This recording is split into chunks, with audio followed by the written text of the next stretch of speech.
Part 2. The Country of the Saints. Chapter 1. On the Great Alkali Plain. In the central portion of great North American continent, there lies an arid and repulsive desert, which for many a long year served as a barrier against the advance of civilization. From the Sierra Nevada to Nebraska, and from the Yellowstone River in the north to the Colorado upon the south, is a region of desolation and silence. Nor is nature always in one mood throughout this grim district. It comprises snow-capped and lofty mountains and dark and gloomy valleys. There are swift-flowing rivers which dash through jagged canyons, and there are enormous plains which in winter are white with snow and in summer are gray with a saline alkali dust. They all preserve, however, the common characteristics of barrenness, inhospitality, and misery. There are no inhabitants of this land of despair.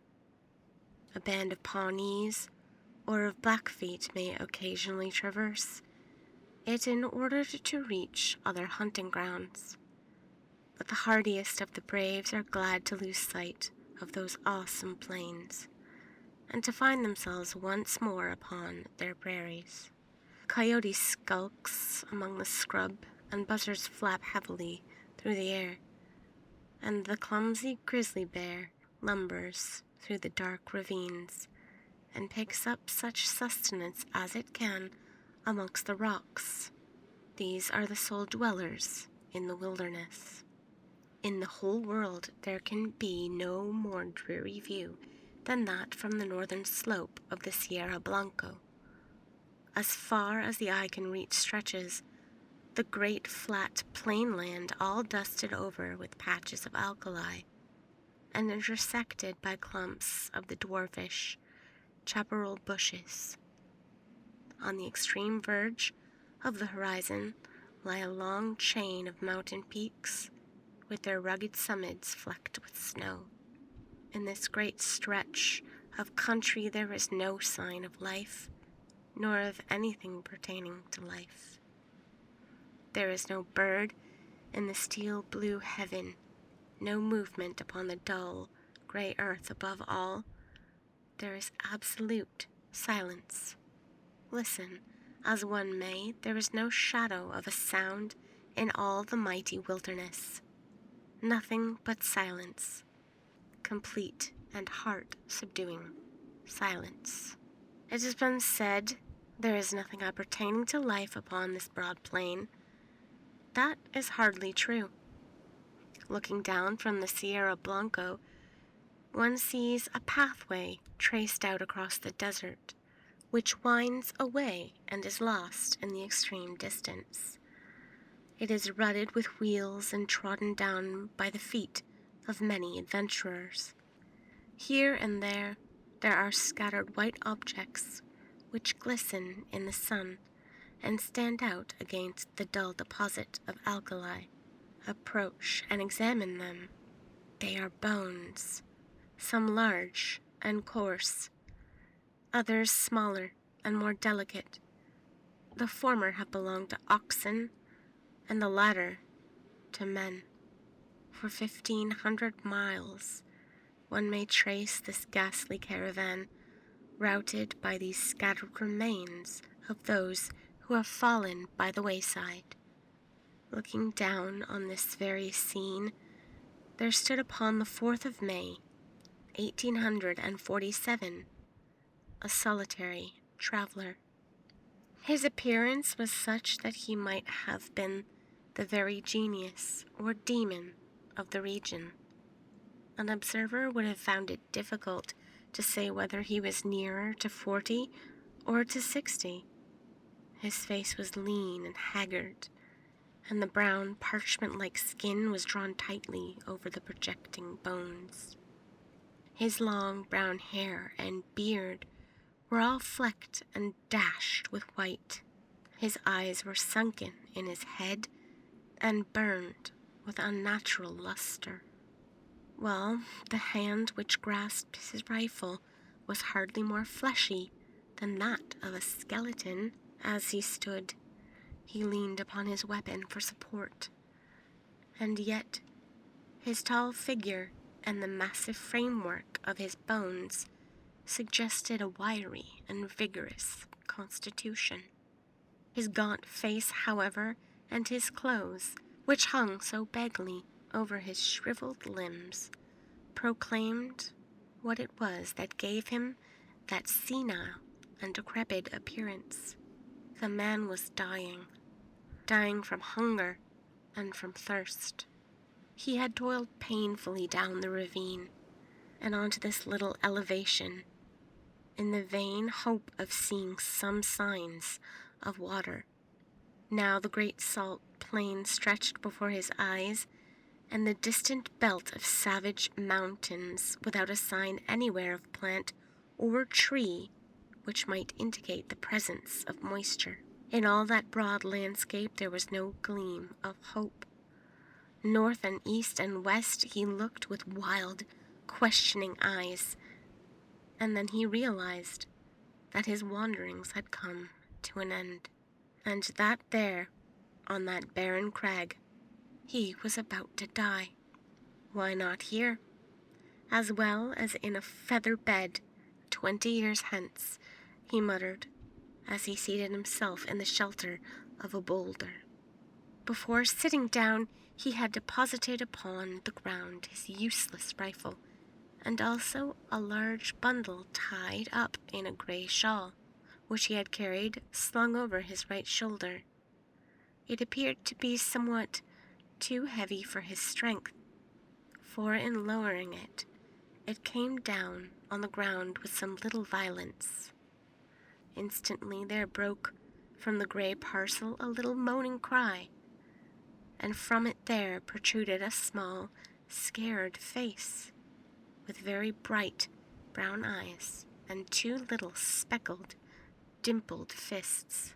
"You've hurt me," said a childish voice, reproachfully. "Have I, though?" the man answered, penitently. "I didn't go for to do it." As he spoke, he unwrapped the grey shawl and extricated a pretty little girl, about 5 years of age, whose dainty shoes and smart pink frock, with its little linen apron, all bespoke a mother's care. The child was pale and wan, but her healthy arms and legs showed that she had suffered less than her companion. "How is it now?" he answered anxiously, for she was still rubbing the towsy golden curls which covered the back of her head. "Kiss it and make it well," she said, with perfect gravity, showing the injured part up to him. "That's what Mother used to do." "Where's Mother?" "Mother's gone. I guess you'll see her before long." "Gone, eh?" said the little girl. "Funny, she didn't say goodbye. She most always did if she was going to go over to Auntie's for tea, and now she's been away 3 days. Say, it's awful dry, ain't it? Ain't there no water, nor nothing to eat?" "No, there ain't none, dearie. You'll just need to be patient a while, and then you'll be all right. Put your head up agin me, like that, and you'll feel bullier. It ain't easy to talk when your lips is like leather, but I guess I'd best let you know how the cards lie. What's that you've got?" "Pretty things, fine things," cried the little girl enthusiastically, holding up 2 glittering fragments of mica. "When we goes back to home, I'll give them to Brother Bob." "You'll see prettier things than them soon," said the man confidently. "You just wait a bit. I was going to tell you, though. You remember when we left the river?" "Oh, yes. Well, we'd reckon we'd strike another river soon, you see, but there was something wrong, compasses or maps or something, and it didn't turn up. water ran out, just except a little drop for the likes of you, and you couldn't wash yourself," interrupted his companion gravely, staring up at his grimy visage. "No, nor drink, and Mr. Bender, he was the first to go, and then Indian Pete, and then Mrs. McGregor, and then Johnny Holmes, and then dearie, your mother." "Then mother's a deader too?" cried the little girl, dropping her face in her pinafore and sobbing bitterly. "Yes, they all went, except you and me. And then I thought that there was some chance of water in this direction. So I heaved you over my shoulder, and we tramped it together. It don't seem as though we've improved matters. There's an almighty small chance for us now." "Do you mean that we're going to die too?" asked the little child, checking her sobs and raising her tear-stained face. "I guess that's about the size of it." "Why didn't you say so before?" she said, laughing gleefully. "You gave me such a fright. Why, of course, now as long as we die, we'll be with Mother again." "Yes, you will, dearie. And you too. I'll tell her how awfully good you've been. I'll bet she meets us at the door of heaven with a great pitcher of water, and a lot of buckwheat cakes, hot and toasted on both sides, like Bob and me was fond of. How long will it be first?" "I don't know. Not very long." The man's eyes were fixed upon the northern horizon. In the blue vault of the heaven there had appeared 3 little specks, which increased in size every moment. So rapidly did they approach. They speedily resolved themselves into 3 large brown birds, which circled over the heads of the 2 wanderers, and then settled upon some rocks which overlooked them. They were buzzards, the vultures of the west, whose coming is the forerunner of death. "Cocks and hens," cried the little girl gleefully, pointing at their ill-omened forms and clapping her hands to make them rise. "Say, did God make this country?" "Of course he did," said her companion, rather startled by this unexpected question. "He made the country down in Illinois. He made the Missouri." The little girl continued, "I guess somebody else made the country in these parts. It's not nearly so well done. They forgot the water and the trees." "What would you think of offering up a prayer?" the man asked, diffidently. "It ain't night yet," she answered. "It don't matter. It ain't quite regular. But he won't mind that, you bet. You say over them ones that you used to say every night in the wagon when we was on the plains." "Why don't you say some yourself?" the child asked, with wondering eyes. "I disremember them," he answered. "I hain't said none since I was half the height o' that gun. I guess it's never too late. You say 'em out, and I'll stand by and come in on the choruses." "Then you'll need to kneel down, and me too," she said, laying the shawl out for that purpose. "You've got to put your hands up like this. It makes you feel kind of good." It was a strange sight, had there been anything but buzzards to see it. Side by side on the narrow shawl knelt the 2 wanderers, the little prattling child and the reckless, hardened adventurer. Her chubby face and his haggard, angular visage were both turned up to the cloudless heaven in heartfelt entreaty to that dread being with whom they were face to face, while the 2 voices, the one thin and clear, and the other deep and harsh, united in the entreaty for mercy and forgiveness. The prayer finished, They resumed their seat in the shadow of the boulder until the child fell asleep, nestling upon the broad breast of her protector. He watched over her, slumber for some time, but nature proved to be too strong for him. For 3 days and 3 nights, he allowed himself neither rest nor repose. Slowly the eyelids drooped over the tired eyes, and the head sunk lower and lower upon the breast, until the man's grizzled beard was mixed with the gold tresses of his companion, and they both slept the same deep and dreamless slumber. Had the wanderer remained awake for another half-hour, a strange sight would have met his eyes.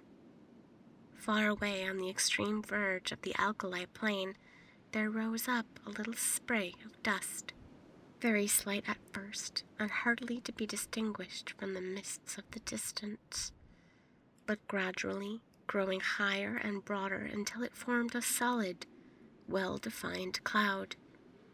This cloud continued to increase in size until it became evident that it could only be raised by a great multitude of moving creatures. In more fertile spots, the observer would have come to the conclusion that one of those great herds of bisons which graze upon the prairie was approaching him. This was obviously impossible in these arid wilds, as the whirl of dust grew nearer to the solitary bluff upon which the 2 castaways were reposing. The canvas-covered tilts of wagons and the figures of armed horsemen began to show up throughout the haze, and the apparition revealed itself as being a great caravan upon its journey for the west. But what a caravan! When the head of it reached the base of the mountains, the rear was not yet visible on the horizon. Right across the enormous plain stretched the straggling array, wagons and carts, men on horseback and men on foot. Innumerable women who staggered along under burdens, and children who toddled beside the wagons or peeped out from under the white coverings. This was evidently no ordinary party of immigrants, but rather some nomad people who had been compelled from stress of circumstances to seek themselves a new country. There rose through the clear air a confused clattering and rumbling from this great mass of humanity, with the creaking of wheels and the neighing of horses. Loud as it was not sufficient to rouse the 2 tired wayfarers. Above them, at the head of the column, there rode a score of more of grave, iron-faced men clad in somber, homespun garments and armed with rifles. On reaching the base of the bluff, they halted and held a short council among themselves. "The wells are to the right, my brothers," said one, a hard-lipped, clean-shaven man with grizzly hair. "To the right of the Sierra Blanco, so we shall reach the Rio Grande," said another. "Fear not for water," cried a third. "He who could draw it from the rocks will not now abandon his own chosen people." "Amen, amen," responded the whole party. They were about to resume their journey when one of the youngest and keenest-eyed uttered an exclamation and pointed up at the rugged crave above them. From its summit there fluttered a little wisp of pink, showed up hard and bright against the gray rocks behind them. At the sight there was a general rain of horses and unslinging of guns, while fresh horsemen came galloping up to reinforce the vanguard. The word "Redskins" was on every lip. "There can't be any number of Injuns here," said the elderly man who appeared to be in command. "We have passed the Pawnees, and there are no other tribes until we cross the great mountains." "Shall I go forward and see, Brother Stangerson?" asked one of the band. And I," cried a dozen voices.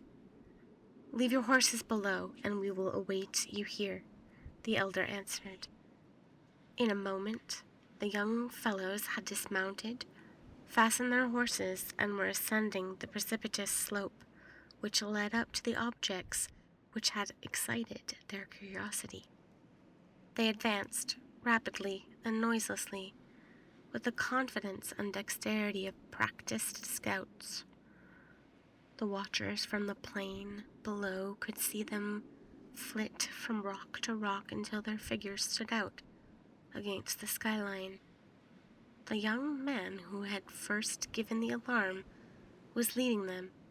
Suddenly his followers saw him throw up his hands, and though overcome with astonishment, and on joining him, they were affected in the same way by the sight which met their eyes.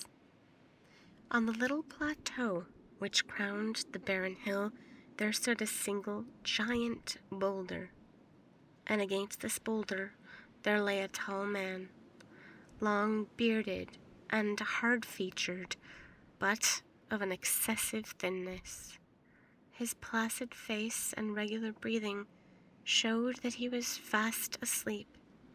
Beside him lay a little child, with her round white arms encircling his brown, sinewy neck, and her golden-haired head resting upon the breast of his velveteen tunic. Her rosy lips were parted, showing the regular line of snow-white teeth within, and a playful smile played over her infantile features. Her plump little white legs, terminating in white socks and neat shoes with shining buckles, offered a strange contrast to the long shriveled members of her companion. On the ledge of the rock above this strange couple there stood 3 solemn buzzards, who, at the sight of the newcomers, uttered raucous screams of disappointment and flapped sullenly away. Cries of the foul birds awoke the 2 sleepers, who stared about them in bewilderment. The man staggered to his feet and looked down upon the plain, which had been so desolate when sleep had overtaken him, and which was now traversed by this enormous body of men and of beasts. His face assumed an impression of incredulity as he gazed, and he passed his bony hand over his eyes. "This is what they call delirium, I guess," he muttered. The child stood beside him, holding the skirt of his coat, and said nothing, but looked all around her with the wondering and questioning gaze of childhood. The rescuing party was speedily able to convince the 2 castaways that their appearance was no delusion. One of them seized the little girl and hoisted her upon his shoulder, while 2 others supported their gaunt companion and assisted him towards the wagons. "My name is John Ferrier," the wanderer explained. "Me and that little one are all that's left of 21 people. The rest is all dead o' thirst and hunger away down in the south." "Is she your child?" asked someone. "I guess she is now," the other cried defiantly. "She's mine 'cause I saved her. No man will take her from me. She's Lucy Ferrier from this day on. Who are you, though?"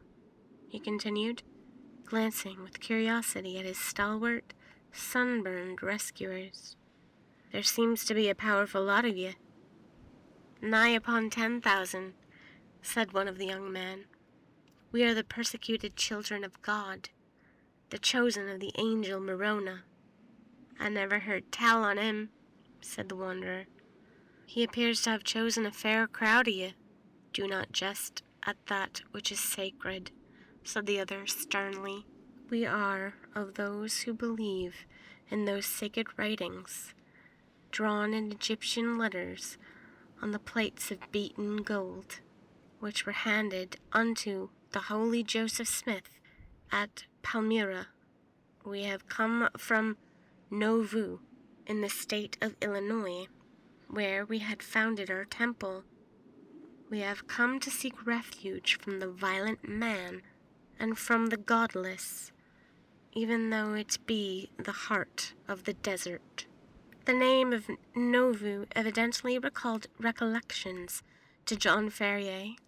"I see," he said. "You are the Mormons." "We are the Mormons," answered his companions with one voice. "And where are you going?" "We do not know. The hand of God is leading us under the person of our prophet. You must come before him. He shall say what is to be done with you." They had reached the base of the hill by this time, and were surrounded by crowds of the pilgrims, pale-faced, meek-looking women, strong, laughing children, and anxious, earnest-eyed men. Many were the cries of astonishment and of commiseration which arose from them when they perceived the youth of one of the strangers and the destitution of the other. Their escort did not halt, however, but pushed on, followed by a great crowd of Mormons, until they reached a wagon, which was conspicuous for its great size and for the gaudiness and smartness of its appearance. 6 horses were yoked to it, whereas the others were furnished with 2 or, at most, 4 apiece. Beside the driver there sat a man who could not have been more than 30 years of age, but whose massive head and resolute expression marked him as a leader. He was reading a brown-backed volume, but as the crowd approached, he laid it aside and listened attentively to an account of the episode. Then he turned to the 2 castaways. "If we take you with us," he said in solemn words, "it can only be as believers in our own creed. We shall have no wolves in our fold. Better far that your bones should bleach in this wilderness, than that you should prove to be that little speck of decay, which in time corrupts the whole fruit. Will you come with us on these terms?" "Guess I'll come with you on any terms," said Ferrier, with such emphasis that the grave elders could not restrain a smile. The leader retained his stern, impressive expression. "Take him, Brother Stangerson," he said. "Give him food and drink, and the child likewise. Let it be your task to teach him our holy creed. We have delayed long enough.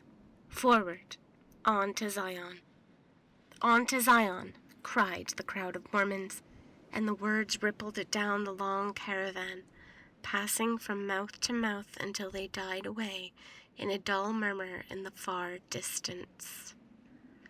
With a cracking of whips and creaking of wheels, the great wagons got into motion, and soon the whole caravan was winding along once more. The elder to whose care the 2 waifs had been committed led them to his wagon, where a meal was already awaiting them. "You shall remain here," he said. "In a few days you will have recovered from your fatigues. In the meantime, remember that now and forever you are of our religion.